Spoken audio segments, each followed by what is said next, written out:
شهر رمضان الذي أنزل فيه القرآن. أعوذ بالله من الشيطان الرجيم. بسم الله الرحمن الرحيم. نحمد الله تبارك وتعالى ونصلي على رسوله الكريم والمهدي الموعود عليه الصلاة والتسليم وعلى آلهما وأصحابهما أجمعين. أما بعد، فقال الله سبحانه وتعالى في القرآن المجيد والفرقان الحميد. بسم الله الرحمن الرحيم. وأقيموا الصلاة وآتوا الزكاة واركعوا مع الراكعين.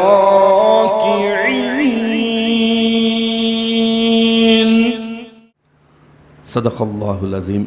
سورہ بقرہ آیت نمبر 43. حاضرین محترم، جب ایک مومن بندہ ذہنی طور پر اس بات کو مکمل قبول کر لے کہ اللہ تبارک و تعالی نے مومنوں پر جو عبادتیں لاگو کی ہیں، فرض کی ہیں، وہ ساری کی ساری عبادتیں بندوں کی استطاعت، بندوں کی طاقت کے بالکل مطابق ہیں. وہ لوگ بڑے خسارے میں، نقصان میں اور دنیا آخرت کی رسوائی میں پڑ جاتے ہیں جو عبادتوں کو بوجھ سمجھتے ہیں، عبادتوں میں دقت محسوس کرتے ہیں، لاپرواہی کے ساتھ کی جانے والی عبادتوں کو ہی اپنی زندگی سمجھتے ہیں. وہ بہت بڑے خسارے میں رہتے ہیں. اللہ تعالیٰ انہی عبادتوں کا اجر و ثواب مقرر کر رکھا ہے جو اخلاص اور محبت کے ساتھ کی جاتی ہیں، شوق کے ساتھ کی جاتی ہیں، اللہ تعالیٰ کے ذات کی طلب اور تڑپ کے ساتھ جو عبادتیں کی جاتی ہیں وہی دو جہاں میں فائدہ پہنچانے والی ہوتی ہیں. حاضرین محترم، اسی لیے عبادتوں کے معیار کو سمجھنا چاہیے اور مسائل کو جاننے کی کوشش کرنا ہر مومن پر لازم اور ضروری ہے. جہاں مسائل سے لا علمی ہوگی وہاں نقصان کا اندیشہ زیادہ ہوتا ہے. میں نے سورہ بقرہ کی آیت نمبر 43 کی تلاوت کا شرف حاصل کیا. اس میں اللہ تبارک و تعالی ارشاد فرما رہے ہیں کہ وَأَقِیمُوا الصَّلَاةَ، اور نماز قائم کرو، وَآتُوا الزَّکَاةَ، اور زکوٰۃ دیا کرو، وَارْکَعُوا مَعَ الرَّاکِعِینَ، اور رکوع کرنے والوں کے ساتھ رکوع کیا کرو. 3 باتیں آیت شریفہ میں بتائی جا رہی ہیں اور تینوں میں حکم ہے. نماز قائم کرو، زکوٰۃ ادا کرو، رکوع کرنے والوں کے ساتھ رکوع کرو. تینوں کے تینوں چیزیں فرض ہے. یقیناً قرآن پاک میں زکوٰۃ کی بڑی اہمیت بتائی گئی ہے، احادیث شریفہ میں بتائی گئی ہے. پورے قرآن پاک میں زکوٰۃ 30 مقامات پر آیا ہے. 30 مرتبہ زکوٰۃ کا ذکر ہوا ہے اور 27 مرتبہ 27 ٹائم نماز کے ساتھ ہی زکوٰۃ کا ذکر ہوا ہے. اقیموا الصلاۃ وآتوا الزکاۃ، یعنی زکوٰۃ اور نماز دونوں ایک ساتھ ہیں، پہلے نماز بعد میں زکوٰۃ. اسی لیے حدیث شریف میں بھی آیا کہ لا صلاۃ لمن لا زکوٰۃ لہ، نماز اس کی ہرگز نہیں جس کی جو زکوٰۃ ادا نہ کرتا ہو۔ تو ہر ایک فرض دوسرے فرض سے مربوط ہوتا ہے، جڑا ہوا ہوتا ہے، یہ نہیں کہ ایک فرض ادا کر لیں دوسرے فرض کے تعلق سے لاپرواہی برتی جا رہی ہے۔ قرآن پاک میں جیسا زکوٰۃ کی فرضیت کا ذکر آیا ہے، ویسے اسلام کے 5 بنیادی ارکان ہیں۔ احادیث کی تقریباً ہر کتاب میں یہ حدیث شریف آئی ہے۔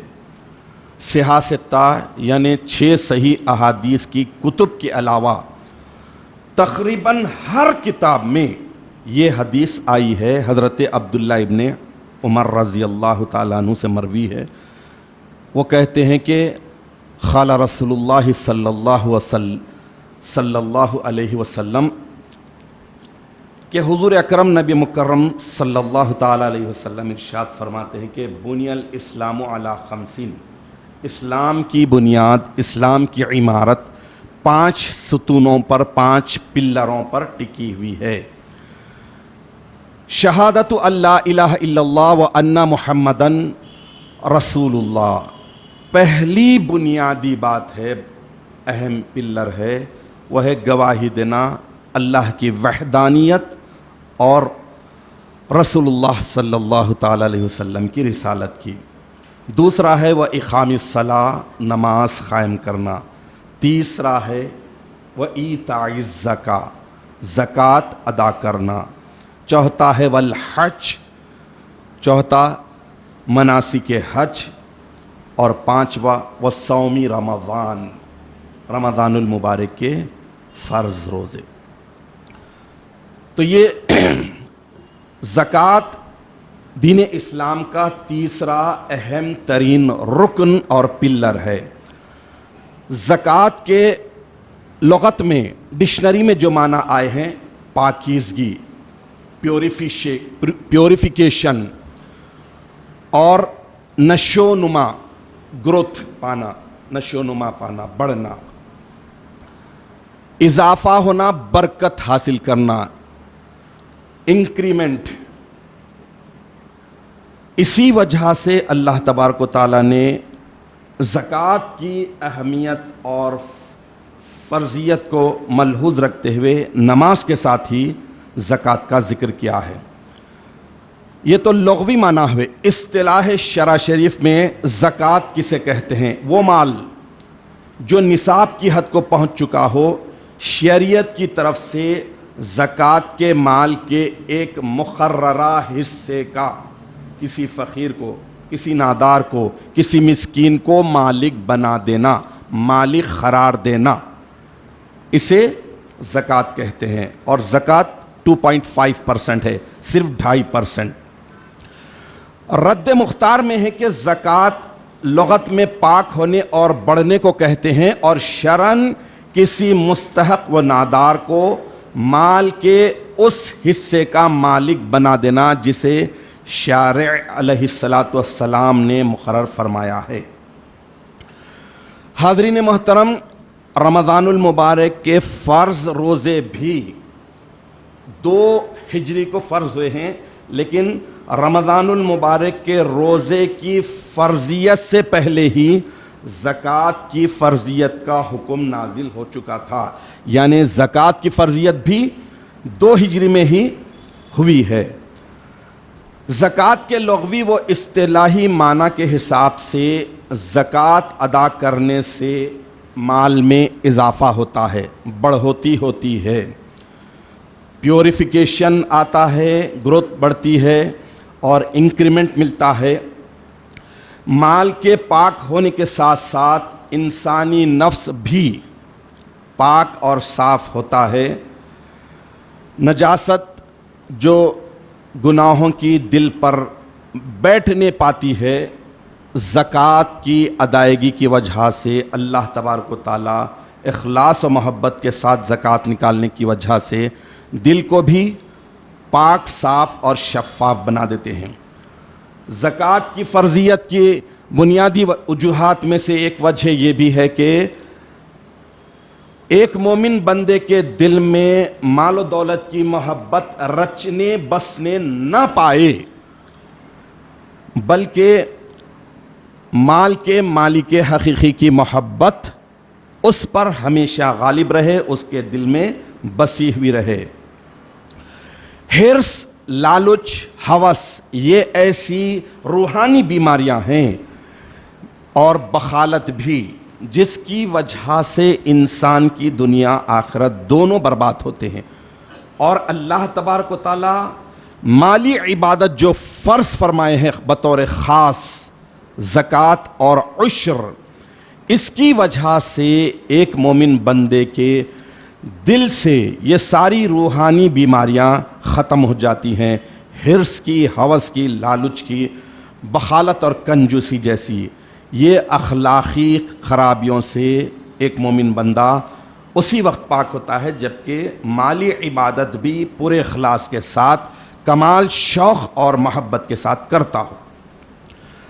حاضرین محترم، اس کا ثبوت جیسا کہ میں نے عرض کیا کہ مالی عبادت سے یہ اخلاقی خرابیاں دور ہوتی ہیں، تو سورہ توبہ کی آیت نمبر 103 میں اللہ تبارک و تعالیٰ اپنے حبیب کو حکم دے رہے ہیں اور ارشاد فرماتے ہیں کہ خذ من اموالہم صدقۃ تطہرہم وتزکیہم بہا۔ اے میرے پیارے حبیب نبی کریم صلی اللہ تعالی علیہ وسلم، آپ ان کے مال سے زکوٰۃ، عشر، صدقات وغیرہ وصول کر کے انہیں حرص، محبت مال، بخالت، کنجوسی وغیرہ سے پاک کریں اور اس کے ذریعے ان کے باطن کا تزکیہ کریں۔ یعنی حضور اکرم نبی مکرم صلی اللہ تعالی علیہ وسلم کو جو حکم ہوا ہے، خذ، آپ لیجئے، اخذا یاخذ، لینا، کھینچنا، کھینچنے کے لیے بھی یہ لفظ آتا ہے۔ خذ، آپ لیجئے، ان کے پاس سے حاصل کیجئے ان کے مالوں کو، تاکہ مال کی محبت بھی ان سے ہٹے، کنجوسی، حرص، بخالت، یہ ساری چیزوں سے وہ پاک اور صاف ہو۔ زکوٰۃ اسی وقت فرض ہوتا ہے، اس مومن پر فرض ہوتا ہے جب وہ صاحب نصاب ہو، اس کے لیے ایلیجیبل ہو جائے، اس پر ہی زکوٰۃ فرض ہوتی ہے۔ لیکن زکوٰۃ کی فرضیت پر ایمان، بلیف ہر مومن کو رکھنا ہے، جس کے ذمہ زکوٰۃ فرض نہ بھی ہو، جو صاحب نصاب نہ بھی ہو، لیکن اس پر زکوٰۃ کی فرضیت کا ایقان اور ایمان رکھنا لازم ہے، کیونکہ یہ دین اسلام کا بنیادی رکن ہے۔ نصاب کسے کہتے ہیں؟ زندگی کی ضروریات سے زائد ایکسٹرا 7.5 تولے سونا یا 52.5 تولے چاندی، یا اتنی ہی مالیت کی رقم، اماؤنٹ، یا اتنی ہی مالیت کا تجارتی مال، پراپرٹی، بینک بیلنس وغیرہ وغیرہ ہو، تو پھر وہ صاحب نصاب کہلاتا ہے۔ زکوٰۃ کی فرضیت ہر اس عاقل یعنی عقل مند، بالغ اور آزاد مسلمان پر زکوٰۃ فرض ہے جس میں یہ شرائط پائی جائیں۔ پہلی یہ کہ نصاب کا مالک ہونا، جو اس کے پاس، جیسا نصاب بتایا گیا کہ ضروریات زندگی کے علاوہ 7.5 تولے سونا یا 52.5 تولے چاندی یا اس کے ایکول پراپرٹی، اماؤنٹ، پیسہ، جائیداد، کھیتی باڑی جو بھی ہے، تو نصاب کا مالک ہونا، پھر نصاب نامی ہونا یعنی بڑھنے والا مال ہو، تیسرا نصاب اس کے قبضے میں ہو، اس کی اپنی پراپرٹی ہو، چوتھا نصاب اس کی زندگی کی ضروریات سے زائد ہو، ایکسٹرا ہو، پانچواں نصاب دین یعنی قرض سے پاک ہو، قرض سے خارج ہو، چھٹا نصاب پر 1 سال کا گزرنا ضروری ہے۔ یہاں یہ بات ذہن میں رکھیے کہ عمومی طور پر جو صاحب نصاب ہوتے ہیں وہ رمضان المبارک کے مقدس مہینے میں زکوٰۃ کیوں نکالتے ہیں؟ تو یہ آسان سی بات ہے سمجھنے کے لیے کہ رمضان المبارک میں اللہ تعالیٰ ایک نیکی کا، ایک معمولی سی نیکی کا اجر، صلہ، بدلہ، ریوارڈ ایک فرض کے مماثل، ایک فرض کے ایکول رکھتے ہیں۔ ایک وجہ یہ ہے، اور ایک فرض کا ثواب 70 فرائض کے برابر دیا جاتا ہے۔ تو رمضان المبارک کا مقدس مہینہ ہے، اس میں جو صاحب نصاب ہیں وہ اپنی زکوٰۃ وغیرہ نکالتے ہیں تو انہیں گویا 70 فرائض کا اجر و ثواب ملتا ہے۔ یہ ایک بڑی وجہ ہے رمضان المبارک کی فضیلت اور عظمت کی وجہ سے۔ دوسری اہم وجہ یہ ہے کہ یہ مہینہ مواسات کا ہے، آپسی ہمدردی کا، غمخواری کا ہے، آپس میں ایک دوسرے کی مدد کرنے کا ہے، تو اس کا بھی ایک حق ادا ہو جاتا ہے۔ زکوٰۃ، عشر وغیرہ فرض مالی عبادتوں کے علاوہ جو صدقات، خیرات، کفارات وغیرہ نکالتے ہیں، ان ساری چیزوں کا بھی حق ادا ہو جاتا ہے۔ چونکہ قرآن سے زکوٰۃ کی فرضیت ثابت ہے، بے شمار جگہ قرآن میں زکوٰۃ کی اہمیت بتائی گئی ہے، اس کے فوائد بتائے گئے ہیں، تو زکوٰۃ کی ادائی کے بے شمار بڑے بڑے فائدے ہیں۔ یہ آدمی یہ سمجھتا ہے کہ میں مال کا مالک تھا، دے دیا، بری الذمہ ہو گیا، تو قرآن حکیم میں جو زکوٰۃ کی ادائیگی پر بڑی نعمتیں، بڑے انعامات ملنے والے ہیں، اس کو شارٹلی آپ کے سامنے ذکر کرنے کی سعادت حاصل کروں، بہت ہی مختصر۔ ایمان کی تکمیل کا ذریعہ ہے زکوٰۃ، عشر، مالی عبادت کی ادائیگی۔ جو بھی مالی عبادت کرتا ہے، تھوڑی یا بہت، تو وہ گویا اس کے ایمان کی تکمیل کا ذریعہ بن رہا ہے۔ جب ایمان مکمل ہو گیا تو اس سے بڑی نعمت اور دولت کیا ملے۔ دوسری ہے کہ مال کے مالک حقیقی کی محبت لازماً ملتی ہے، مالی عبادت سچے جذبے سے کی جائے تو۔ ابھی اس سے بڑی چیز کیا ملے؟ مال تو دنیا کا ہے، دنیا میں ہی ختم ہونے والا، اس کا اجر آخرت میں مل رہا ہے، لیکن مالی عبادت کرنے کی وجہ سے مال کے مالک حقیقی اللہ رب العالمین کی محبت تحفے میں مل رہی ہے، تو اس سے بڑی نعمت کیا ہو۔ اب جو فرض مالی عبادت کرتے ہیں، ہر ایک کے اوپر تو مالی عبادت فرض نہیں، زکوٰۃ ہر پر فرض نہیں، لیکن عشر تو ہر ایک پر فرض ہے، چاہے وہ امیر ہو یا غریب ہو، یعنی مرد ہو یا عورت ہو، فقیر ہو یا کاسب ہو، مرشد ہو یا مرید ہو، ہر ایک پر زکوٰۃ فرض ہے۔ ہر نئی آمدنی کا 10واں حصہ نکالنا، عشر 10%۔ تو یہ مالی عبادت کی وجہ سے بھی مال کے مالک کے حقیقی اللہ رب العالمین کی محبت ملتی ہے۔ مالی عبادت کے بدلے میں جو بڑی نعمتیں ملتی ہیں، اس میں ایک یہ ہے کہ اللہ تعالیٰ کی رحمتیں برستی ہیں، اور مالی عبادت تقویٰ و پرہیزگاری کے حصول کا بڑا ذریعہ ہے۔ ایک آدمی سچے جذبے کے ساتھ مالی عبادت کرتا ہے تو وہ گویا اپنے آپ کو متقیوں اور پرہیزگاروں میں شامل کر رہا ہے۔ مالی عبادت کے سبب نجات اور کامیابی ملتی ہے۔ مالی عبادت ایسی عبادت ہے جس کی وجہ سے اللہ تعالیٰ کی مدد اور نصرت اس کے حق میں مقدر کر دی جاتی ہے۔ مالی عبادت کی وجہ سے اللہ تعالیٰ مالی عبادت کرنے والوں کو اچھے لوگوں میں شمار کر لیتا ہے، گن لیتا ہے۔ مالی عبادت کی وجہ سے نہ صرف مال پاک ہوتا ہے، بلکہ مال خرچ کرنے والے کا باطن بھی پاک ہوتا ہے، اور باطن کی خرابیاں اور بیماریاں جو حرص کی شکل میں، بخالت کی شکل میں، ہوس کی شکل میں، لالچ کی شکل میں، مال کی محبت کی شکل میں اگر پنپ رہی تھی، تو اللہ تعالیٰ ان ساری خرابیوں سے، بیماریوں سے اسے چھٹکارا دلاتے ہیں۔ مالی عبادت مال کی برکت کا ذریعہ ہے۔ مال کم نہیں ہوتا بلکہ بڑھتا ہے۔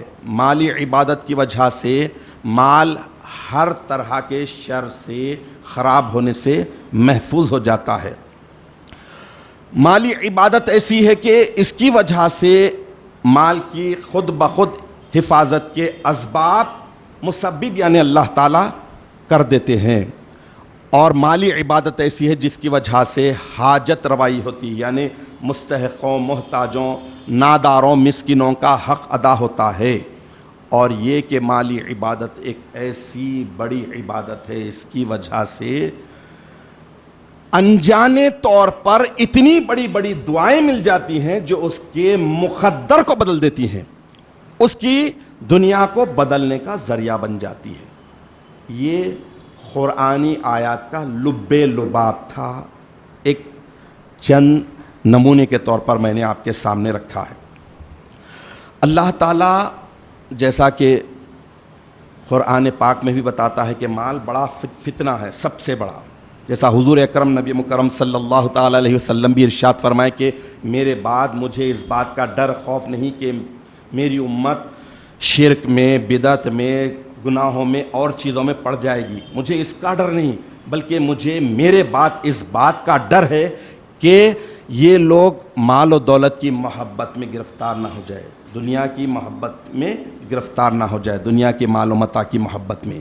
تو انسان ہمیشہ جو ہلاک ہوا ہے، انسان جو ہمیشہ برباد ہوا ہے، وہ مال کی وجہ سے ہوا ہے۔ مال ملنے پر بھی ملنے پر بھی برباد ہوا ہے، نہ ملنے پر بھی برباد ہوا ہے۔ اللہ دے کر بھی آزمایا ہے، نہ دے کر بھی آزمایا ہے۔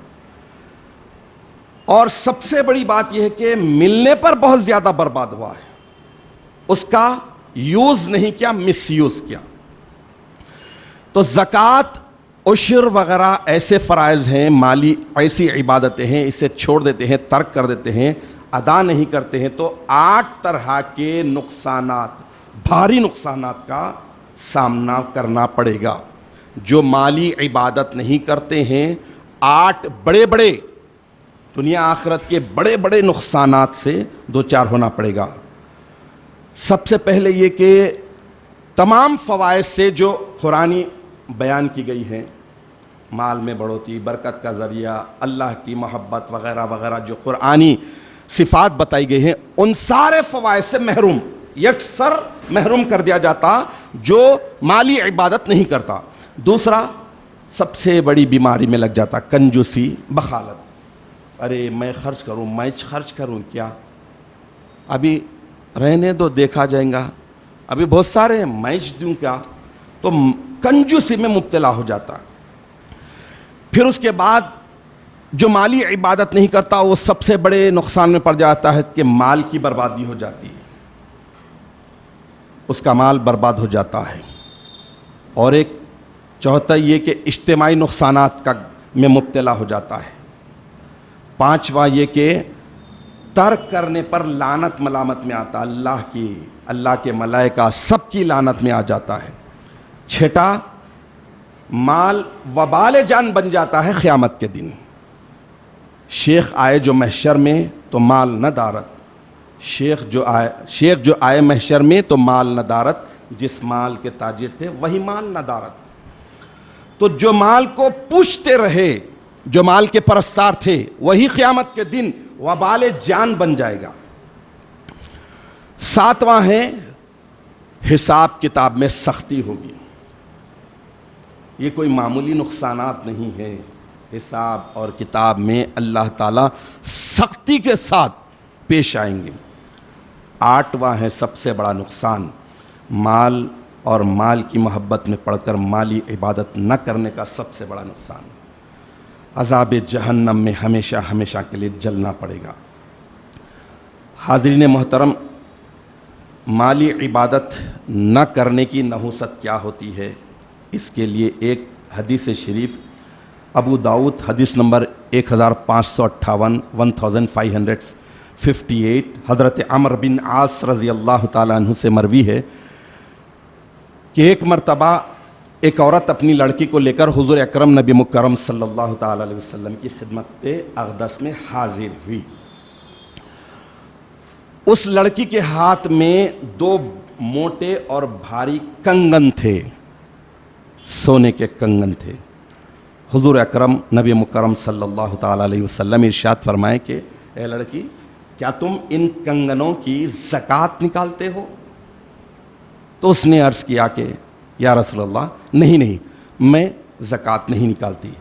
تو آپ نے ارشاد فرمایا جو سب کی آنکھیں کھولنے کے لیے کافی ہے، آپ صلی اللہ تعالیٰ علیہ وسلم ارشاد فرماتے ہیں کیا تم اس بات کی خوشی محسوس کرتے ہو کہ اللہ کے راستے میں زکوٰۃ نہ دینے والوں کی بنا پر ان کنگنوں کے بدلے میں قیامت کے دن آگ کے کنگن پہنائے جائیں؟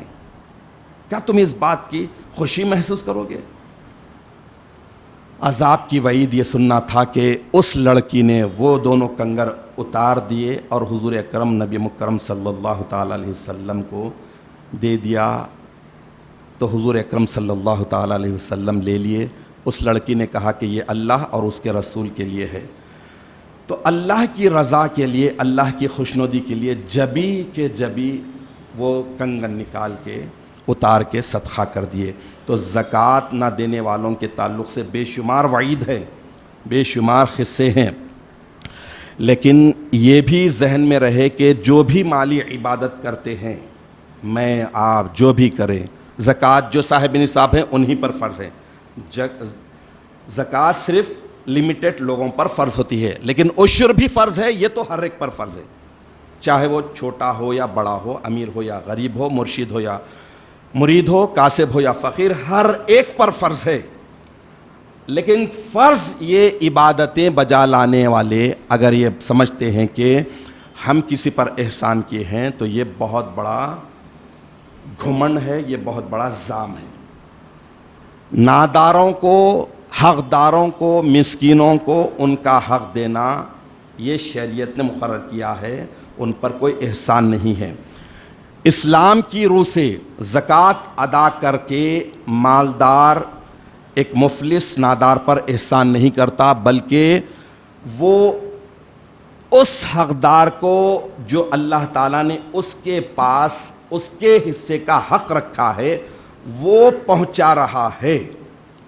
تو پہنچانے میں بھی نیستین کے ساری عاجزی ہونی چاہیے، کیونکہ اللہ تعالیٰ صرف تمہیں امین بنایا ہے، امانت دار، حقدار تک حق پہنچانے والا بنایا ہے۔ لہٰذا حقدار کو حق دیتے ہوئے یہ نہیں سمجھنا کہ احسان کیا، بلکہ اللہ تعالیٰ نے جو مال و دولت عطا کرنے والے رب کریم نے اس مال میں جو حصہ رکھا ہے وہ حصے کو حصے دار تک پہنچا دے رہے ہیں، حقدار کو اس کا حق دے دے رہے ہیں۔ تو کل کے بیان میں بھی زکوٰۃ کی فرضیت کے تعلق سے بیان کیا گیا تھا، اور خاص طور پہ جو ایک مسئلہ ایک ایشو بنا دیا گیا ہے کہ سادات کو زکوٰۃ نہیں دی جا سکتی، اس کے رد میں کہ زکوٰۃ دی جا سکتی ہے اور سادات لے سکتے ہیں، اس کے جواز میں احکام الصدقات فی جواز الایصال الی السادات 65 سال پہلے کا مجلس علماء مہدویہ ہند کا مستند ترین اتھینٹک فتویٰ آپ کے سامنے رکھا تھا۔ تو اس حساب سے جتنا قریبی رشتہ دار حقدار ہوگا اسے پہنچانا چاہیے، چاہے وہ سادات بنی ہاشم سے ہو۔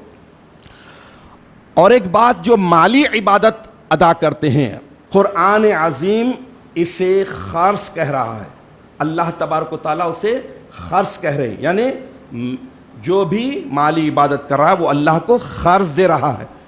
اللہ تعالیٰ قیامت میں واپس ریٹرن دے رہے ہیں۔ کیسے دے رہے ہیں؟